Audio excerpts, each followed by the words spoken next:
हमारी उपस्थिति इस समय डीएम ऑफिस गोरखपुर में है और आप देख सकते हैं कि पत्रकारों का समूह यहाँ इकट्ठा हुआ है। जैसा कि ये घटना किसी से छिपी नहीं है, सीतापुर में जो पत्रकार की हत्या हुई है, निर्मम हत्या हुई है। अगर सत्य खबर चला रहा है कोई, तो अगर उसकी हत्या हो जाए तो फिर सच दिखाएगा कौन। तो आइए हम लोग पत्रकारों से रूबरू होते हैं और इन्हीं से जानते हैं कि क्या कहेंगे। क्या बताइएगा? जी, जैसा कि आपको विदित है कि दैनिक जागरण के पत्रकार राघवेंद्र वाजपेयी की सीतापुर में हत्या कर दी गई है, क्योंकि वो धान की खरीद पर लगातार खबर लिख रहे थे, जिसके बाद से लोगों के द्वारा कुछ ऐसे आतंकी टाइप के लोग जो कि इससे प्रभावित हो रहे थे, उनके द्वारा इनको घेरा गया और घेर कर फिर गोलियों से भून दिया गया। तो ये मुख्यमंत्री योगी आदित्यनाथ का उत्तर प्रदेश है, और जहाँ पे मुख्यमंत्री बार बार ये कहते हैं कि पत्रकारों की सुरक्षा में कोई समझौता नहीं होगा, वहाँ पे एक पत्रकार की हत्या हो जाती है तो पूरे भारतवर्ष के पत्रकारों में एक रोष है।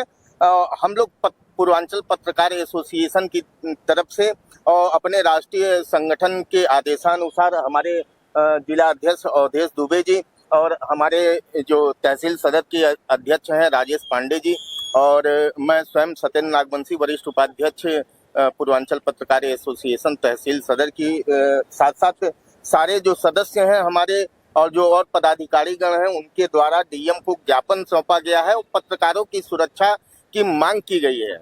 जैसा कि वकील और पत्रकार अपना खा करके चलते हैं, जनता की खबरों को लिखते हैं, चलाते हैं, छापते हैं, अपना खा करके दिखाने पर भी अगर ये स्थिति बन रही है तो क्या इसके पीछे कारण नजर आ रहा है? कि इसमें सरकार का जो लचीलापन जो व्यवहार पत्रकारों और वकीलों के लिए है वो सामने दिख रहा है। सरकार को अगर ये पत्रकारों सबके खिलाफ सुरक्षा मुहैया कराती या नए कानून बनाते तो पत्रकार इस दौर से नहीं गुजर पाता, न निर्मम हत्या हो पाती। छत्तीसगढ़ में भी एक पत्रकार की हत्या कर दी गई थी, मुकेश कर्माकर नाम था उनका, और पता चला है कि सेफ्टी टैंक में उनकी लाश 3 दिनों तक सड़ती रही, फिर निकाला गया और कोई ठेकेदार ने ऐसा किया था। यह प्रतिवर्ष कोई ऐसा वर्ष नहीं गुजरता कि 3-4 पत्रकारों की निर्मम हत्या नहीं की जाती है, और इसके बाद शासन प्रशासन मूक बना हुआ है। ये शासन प्रशासन की हम कमजोरी मानते हैं। क्या मांग कर रहे हैं? मांग हमारी ये है कि पत्रकारों को समुचित सुविधा दी जाए, उनकी सुरक्षा की व्यवस्था किया जाए और उनके हित के लिए नए कानून बनाए जाए। कहीं ना कहीं आप जन सरोकार से जुड़ी खबरों को बड़ी तगड़े से उठाते हैं, चलाते हैं, छापते हैं, दिखाते हैं। आज एक पत्रकार साथी की हत्या हो गई है, इस पर क्या बताएंगे?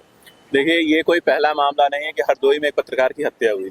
इससे पहले 3 जनवरी 2025 को मुकेश चंद्राकर जो छत्तीसगढ़ में उन्होंने जब भ्रष्टाचार की खबर चलाई थी तो उनकी सेप्टिक टैंक में लाश मिली थी। इससे पहले पिछले साल 2024 में फतेहपुर में दिलीप सैनी जो आपके एएनआई के पत्रकार थे, उनकी भी भ्रष्टाचार के प्रति जब उन्होंने खबरें चलाई थी तो उनकी भी हत्या कर दी गई थी।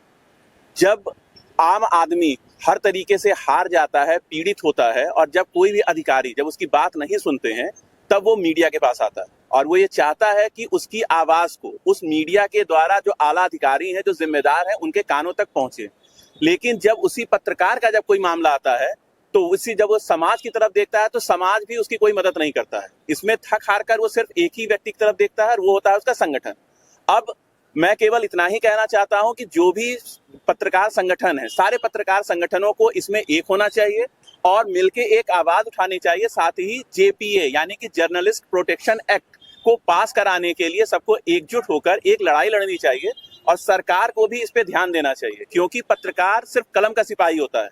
पत्रकार के पास ना तो कोई लाठी है, ना तो डंडा है, ना ही उसके पास कोई ऐसा असलहा है जिससे जाके वो भ्रष्टाचार के खिलाफ लड़ सकता है। उसके पास सिर्फ और सिर्फ उसकी एक ताकत जो होती है वो उसकी कलम है और उसके वो माइक है। इसके अलावा उसके पास और कुछ भी नहीं होता। जो उसके इंटरनल सोर्सेज होते हैं उनसे वो खबरों को प्रकाशित करता है। लेकिन भ्रष्टाचार एक इतना बड़ा मुद्दा है और कहीं ना कहीं सरकार इस मामले में अपने आप को बैकफुट पे पा रही है कि जब किसी पत्रकार की हत्या होती है तो अभी तक इस मामले में किसी पत्रकार पे तो मान के चलिए कि कार्रवाई हो जाती है कि अगर उसने कोई किया तो पत्रकारों के ऊपर मुकदमे दर्ज हो रहे हैं। लेकिन वहीं जब पत्रकार की हत्या हो रही है, दिलीप सैनी के केस में 16 लोगों पे एफआईआर दर्ज हुई, लेकिन सजा अभी तक किसी को नहीं हुई। और एक सर्वे के मुताबिक ये माना जा रहा है कि आज की डेट में, आज की तारीख में जो सबसे खतरनाक पेशा है वो आपकी पत्रकारिता है। जब पत्रकार किसी समाज का या किसी जिम्मेदारी का बोझ अपने कंधे पर उठाता है तो वो अपने परिवार का मुंह नहीं देखता है, लेकिन जब वो इस दुनिया से चला जाता है या उसकी हत्या हो जाती है तो उसका परिवार सड़क पे आ जाता है और उसको कोई भी सुरक्षा ना तो मिलती है, ना उसके परिवार को कोई मुआवजा मिलता है और पूरा परिवार जो है एक तरीके से मान के चलिए कि बिखर जाता है। बात करने के लिए धन्यवाद। एक फोटो ले लो।